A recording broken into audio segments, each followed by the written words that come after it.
கர்த்தருடைய பரிசுத்த நாமத்துக்கு ஸ்தோத்திரம். கர்த்தர் நல்லவர். யோபு 29ஆம் அதிகாரம் 3-4 வசனங்கள். இயேசுவின் நாமம் மட்டுமே மகிமைப்படுவதாக.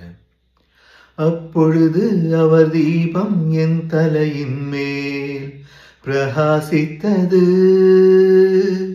அவர் அருளின வெளிச்சத்தினால் இருளை கடந்து போனேன். தேவனுடைய ரகசிய செயல் என் கூடாரத்தின் மேல் இருந்தது. அப்பொழுது அவர் தீபம் என் தலையின் மேல் பிரகாசித்தது. அவர் அருளின வெளிச்சத்தினால் இருளை கடந்து போனேன். தேவனுடைய ரகசிய செயல் என் கூடாரத்தின் மேல் இருந்தது. கர்த்தர் நல்லவர்.